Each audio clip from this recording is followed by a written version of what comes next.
दर्शकवृन्द नमस्कार।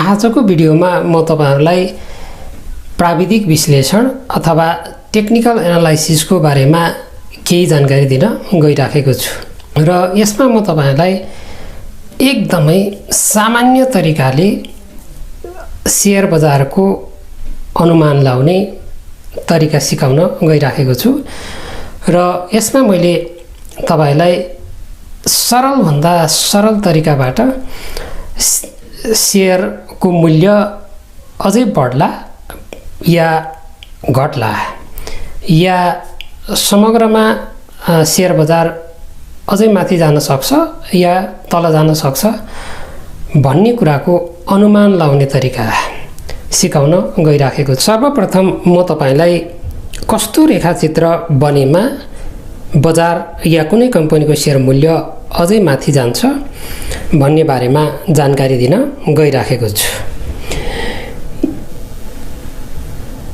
सामान्यतया रेखाचित्र हामी यसरी बनाउँछौं। यो तलको भागमा हामी समयको कुरा गर्छौं, टाइम। यहाँ टाइम राख्छौं हामी, टाइम। यतापट्टि हामी राख्छौं प्राइस, प्राइस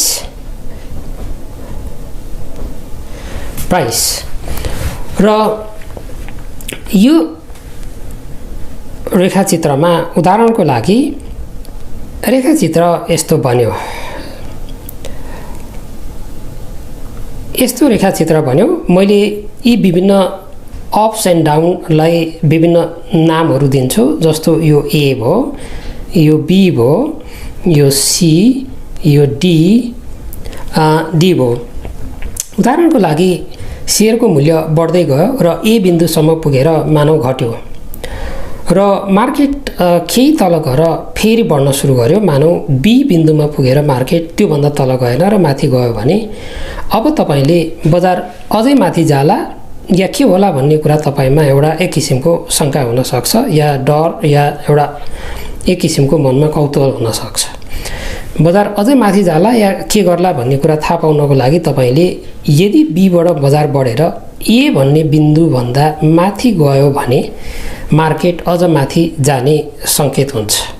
जस्तो यो क्रसिङ पोइन्ट लाई हामी बजारमा खरिद गर्ने बिन्दुको रूपमा लिन्छौं र मार्केट अझ माथि गएर सी बिन्दुमा पुग्यो र फेरि मार्केट घट्यो।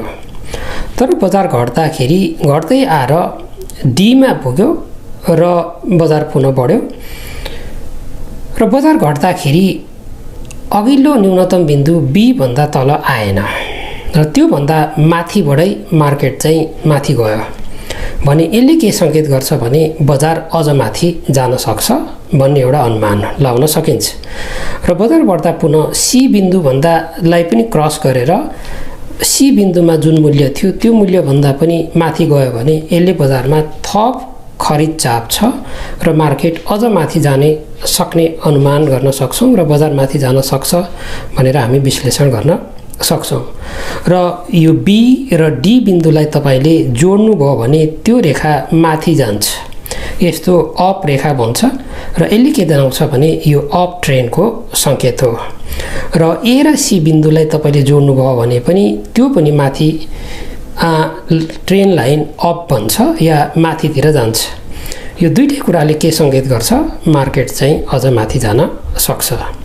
यो बजार थप माथि जाने सक्ने सम्भावना हो र यदि रेखाचित्रले यस्तो कुनै आकृति बनाउँछ भने त्यो कम्पनीको शेयर थप होल्ड गर्नु या बजारबाट थप किन्नु नै उपयुक्त हुन जान्छ।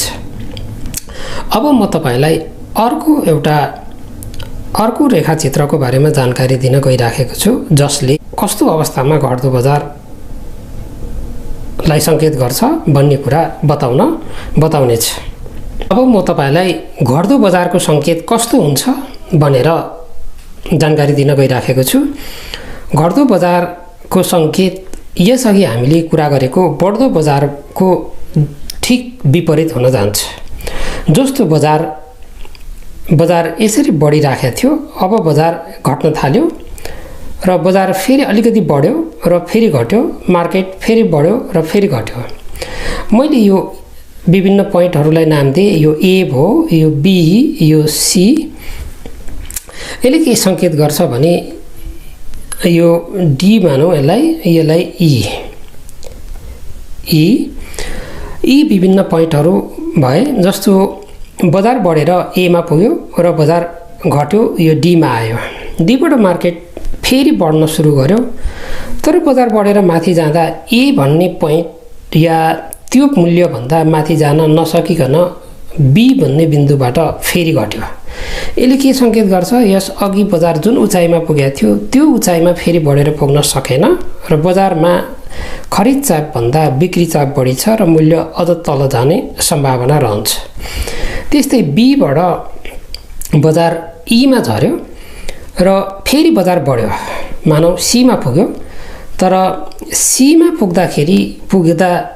पुगेर बजार घट्दा यसअघिको बीको उचाइमा पुग्न सकेन भने यसले सङ्केत गर्छ मार्केट अझ तल जान सक्छ।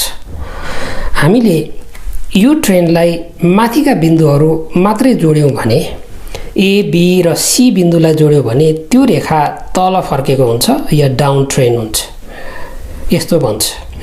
त्यस्तै हामीले तलका बिन्दुहरू मात्रै जोड्यौँ भने पनि त्यो रेखा तलै फर्केको हुन्छ। जस्तो डी र ई बिन्दुलाई हामीले जोड्यौँ भने त्यो पनि ट्रेन्ड तल फर्केको हुन्छ। यसलाई हामी भन्छौँ लोअर लोको ट्रेन्ड पनि भन्छौँ। जस्तो लोअर लो भनेको बजार बढेर माथि गयो फेरि घट्यो, त्यो घट्दा अघिल्लो न्यूनतम बिन्दुभन्दा पछिल्लो न्यूनतम बिन्दु जस्तो डी भन्दा ई अझ तल छ, त्यसपछि बन्ने न्यूनतम बिन्दु अझ तल बन्छ भने बजार बिस्तारै डाउन ट्रेन्डतिर गइराखेको छ, बजार अझ घट्न सक्छ भन्ने कुराको एउटा राम्रो सङ्केत या अनुमान हो। र यो अनुमान लगाइसकेपछि, यस्तो ट्रेन्ड देखिसकेपछि लगानीकर्ताले आफ्नो रणनीति आफैले बनाउन सक्नेछन्। बजारबाट निस्कने या केही सेयरहरू बेच्ने भन्ने लगानीकर्ताको आफ्नो निर्णय हुन सक्छ। यसपछि म तपाईलाई अर्को एउटा आकृतिको बारेमा जानकारी दिन गइराखेको छु जुन एकदमै सरल र सजिलै बुझ्न सक्ने किसिमको छ, जसलाई हामी डब्लु आकृति पनि भन्छौँ।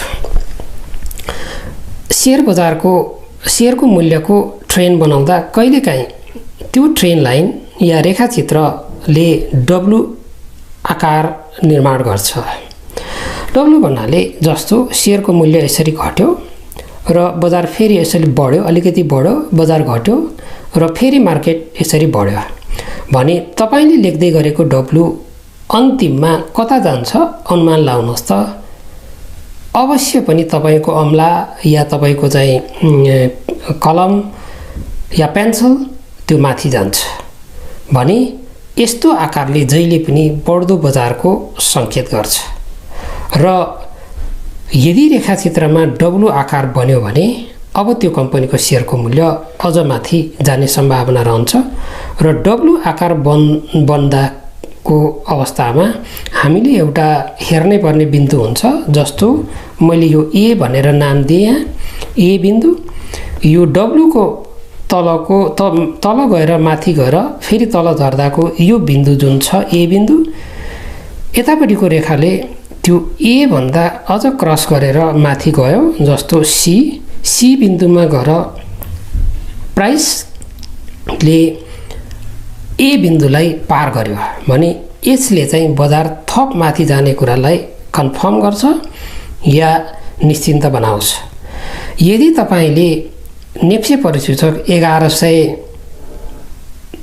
को बिन्दुमा र त्यो वरिपरिको बिन्दुमा पुगेको अवस्थामा को नेप्सेको रेखाचित्र हेर्नुभयो भने त्यहाँ डब्लु आकार बनेको छ र डब्लु सेयरको बढ्दो मूल्यको सङ्केत हो।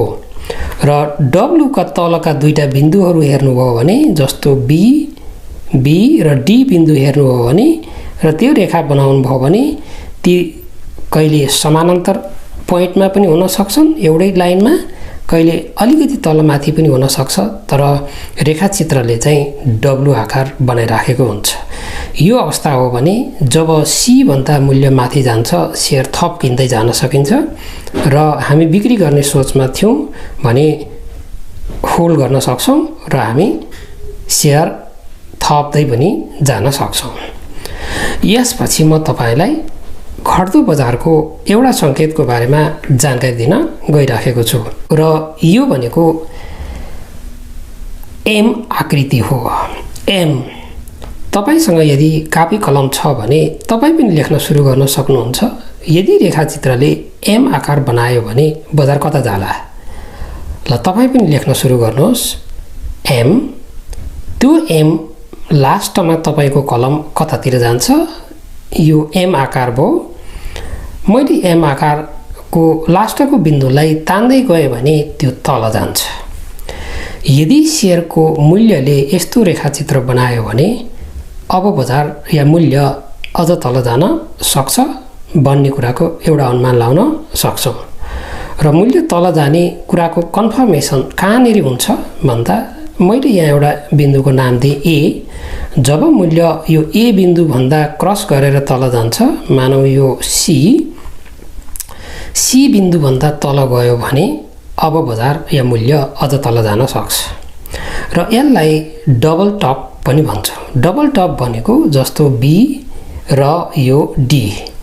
बी र डी दुईटा उच्चतम बिन्दुहरू भए जस्तो बजार बढ्यो, बीमा पुग्यो र बजार घटेर एमा आयो र फेरि बजार बढेर बीको आसपासमा पुग्दा लगानीकर्तामा एक किसिमको डर या त्रास हुन्छ, किनकि यसअघि बी बिन्दुमा पुगेर मार्केट घट्या थियो भन्ने कुराको एक किसिमको शङ्का हुन्छ, जसले बजारमा बिक्री चाप बढाइदिन्छ र त्यो बिक्री चापको कारण बजार मूल्य अझ तल घटेर जान्छ या मार्केटमा विक्रेताहरू हाबी हुँदै जान्छन्। र यदि रेखाचित्रले यस्तो आकृति बनाएमा हामी सी बिन्दुमा पुगेपछि या त्योभन्दा केही तल गएपछि बिक्री गर्न सक्छौँ या हामीले किनेका छौँ भने स्टप लस या घाटा रोक्ने आदेश पनि राख्न सक्छौँ। सेयर बजारमा प्राविधिक विश्लेषणका सयौं तरिकाहरू छन्। रेखाचित्रका हजारौं तरिकाहरू छन्। ती हजारौं तरिकाहरूमध्ये यी केही सरल र सजिलै बुझ्न सक्ने तरिकाहरू हुन्।